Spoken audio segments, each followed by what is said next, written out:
So deploying and putting away tripods. What I watch a lot of guys do is this is like one of the biggest waste of times that people struggle with shooting off these things, is literally just a sequence of operations of extending or collapsing the legs. So what we used to see is historically we had the lever closures where they had like 3 levers and then you had to like close them. What happened is over time, the way those work is literally just tension and they loosen up. And so the more you try to put pressure on them or you extend them out, you wear that plastic off.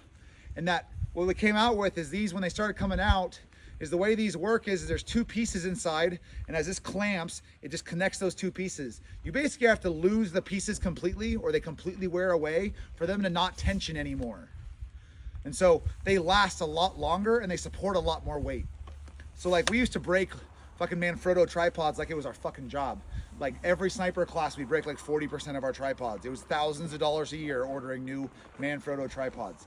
And then Really Right Stuff and some of these Leofoto made tripods started coming out and they started lasting and they didn't break nearly as much. And then they go like, well, they're more expensive than a Manfrotto. Manfrotto is $250 and these are $600. Why should we spend that? Fucking bean counters. And then you go like, well, because those, how many do we replace every fucking class? Since we swap over to these, how often do these break? So what's better money spent? So using these and deploying them, some of them are gonna have 2 sections, some of them have 3, some of this one is reverse. I'll talk about that one in a sec. So I'm gonna use the 4 sections so I can talk through it.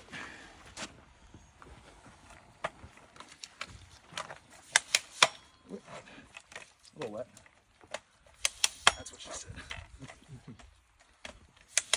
Okay, so people talk through how long it takes to deploy these things and why they don't use them. So you guys see how much thicker that is? Anyways, so what you can do is if I'm going to use this, I'm going to stare at you guys, and there's a very specific reason for doing this. So all I need to do is realize how much length I need to have. This is accomplished in dry fire. So if I'm going to sit down, I'm going to take my tripod, I'm going to extend it out, and I'm going to go through the slow process of figuring out what I need for that position I'm going to do. And then I go, okay, so I need half a leg extension on 1, cool. Or if I'm standing, maybe I need 3 1/2.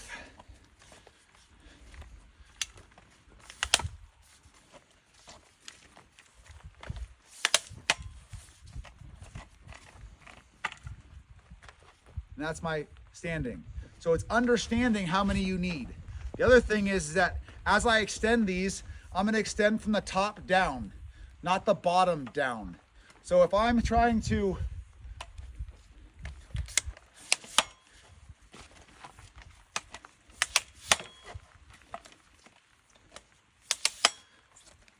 utilize, like maybe I need to go to a kneeling position. Maybe that's 1 leg for me. I'm not going to run my hand down to the bottom one and use this one. Which one's going to be the most stable? Is it going to be that one or is it going to be this one? Makes sense? So you want to use the thicker leg sections if you can. So, but that way all I have to do is, even if I'm on night vision, even if it's dark, even if it's whatever, if I can feel 1 stop, 2 stops, 3 stops. If I need all of them, I grab all 3 of them, break them loose, extend it all the way out, and then take off what I don't need. If this pushes this one in, fuck it. Tighten this one down, pull it out, tighten that one down, right? Sometimes you just get dirty and then you gotta push it in and you're like, okay, well I hit this, but I moved it that way. Oh, fuck, don't be a bitch. Okay, so it's just a matter of sequence of operations, understanding how these can be deployed, putting them away, if you guys see. So I have it set up. This one will do it again. So if I have this all the way out, putting it away, guys go all the way down to the bottom and they're like, or if I'm putting this away, I'm starting at the top, loosen, loosen, loosen, collapse, crank all 3. You should be able to deploy a tripod and get a gun on top of it in less than 20 seconds. It really isn't that hard. I'm around 10 to 12 if my hands aren't slipping on the wheels. So I should be able to get multiple rounds on target in less than a minute. But it comes down to knowing that if I need to do kneeling,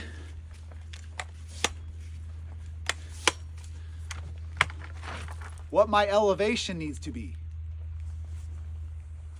And then I can be able to put it away quickly, put it back in my bag and move.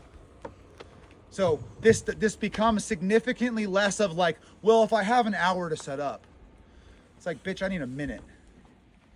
And then you can get that elevation. If I need to set up and I'm trying to shoot a really bad down angle, it's like, there's nothing there. Like, but I have this in my backpack. Like, I only need X number of seconds if I've trained to do that. The other thing I've seen guys do is how to mount these on a bag. So most guys use like Eberl stocks and stuff, or like the Nalgene pockets on the side of the bag. A really way to fix that is you guys can go buy like the collapsible pipe couplers, like the 4-inch pipe couplers from Home Depot. Or you guys can buy like ABS, like a 6-inch piece of ABS, put it inside that Nalgene coupler and it keeps the mouth open. So now I throw that in there, it actually sits inside, doesn't collapse around it, clip it in. And now if I need to deploy, all I need to do is loosen it up and this pulls out without going like, and like getting all caught up in that Nalgene container on the backpack.